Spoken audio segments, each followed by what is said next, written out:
So ఈరోజు వీడియోలో మనం ఎంబ్రియాలజీ ఈ పేపర్కి సంబంధించి దీని యొక్క టాప్ 15 అన్నీ వద్దులండి. ఓకే, ఒక టాప్ 15 ఇంపార్టెంట్ క్వశ్చన్స్ నేర్చుకుందాం. ఎగ్జామ్ ముందు చదివే వాళ్ళకి చాలా బాగా యూజ్ అవుతుంది ఇది. Okay right. సో చూడండి, యూనిట్ వైజ్గా మీకు కొంచెం చెప్తాను, ఒకసారి చాలా జాగ్రత్తగా వినండి. ఇందులో ఫస్ట్ యూనిట్ మనం చూసుకున్నట్లయితే మీకు ఎక్కువ క్వశ్చన్స్ ఏం అవ్వాలి, 3 క్వశ్చన్స్ ఇచ్చాను.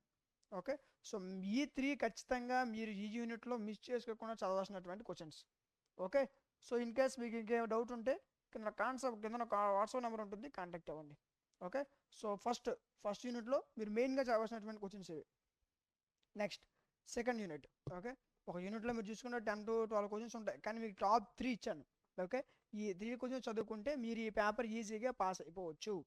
Okay right. సో వీటిలో ఇంకా షార్ట్ చేసేవద్దు, 3 ఇచ్చారు కదా, 3లో 2 చదువుతానని చేయొద్దు. ఓకేనా. ఫోర్త్ క్వశ్చన్ చూడండి. ఫోర్త్ యూనిట్ మనం చూసుకున్నట్లయితే దీంట్లో కూడా మీకు క్వశ్చన్ చూసి భయపడిపోవద్దు, ఆన్సర్ చాలా ఈజీగా ఉంటుంది. ఓకే, సో ఈ 3 క్వశ్చన్స్. నెక్స్ట్ ఫిఫ్త్ యూనిట్లో ఈ 3 క్వశ్చన్స్, ఇవి చదివితే సరిపోద్ది. ఈ పేపర్లో ఇంకా ఎక్కువ క్వశ్చన్స్ చదివేక్కర్లా, మినిమం ఈ 15 క్వశ్చన్స్ చదువుకుంటే ఈజీగా మంచి మార్క్స్తో మీరు పాస్ అయిపోవచ్చు.